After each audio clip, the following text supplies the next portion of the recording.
Unha noite na eira do trigo, o refrexo do branco luar. Que tal, amigos? Hoxe estou vestido para la ocasión, cuidadiño, venres troiano. Estou pensando que son venres troianos todos os venres a partir de agora.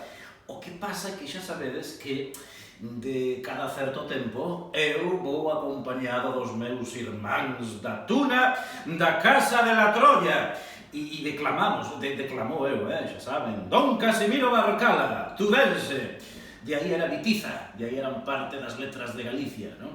Declamo eu, fago de, como dicía outro día este turista, fago de guía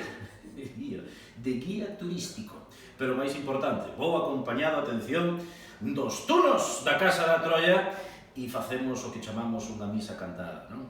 Agárdovos hoxe, atención, tomen nota, aos pés da estatua da miña nai Rosalía, que publicache un 17 de maio a Biblia, que para nós sempre será Cantares.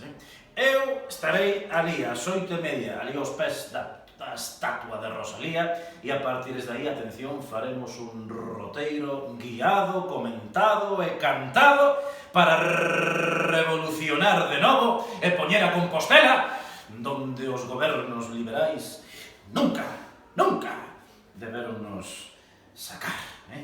Permítanme, disculpad este momento de emoción, pero claro, non deixo de ser un estudante da Casa da Troya, daquele curso académico 1888-1889, e isto levámoslo un pouquiño na sangue.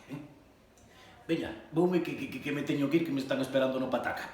Por certo, anotade, hoxe ás 8:30, estatua de Rosalía. Unha noite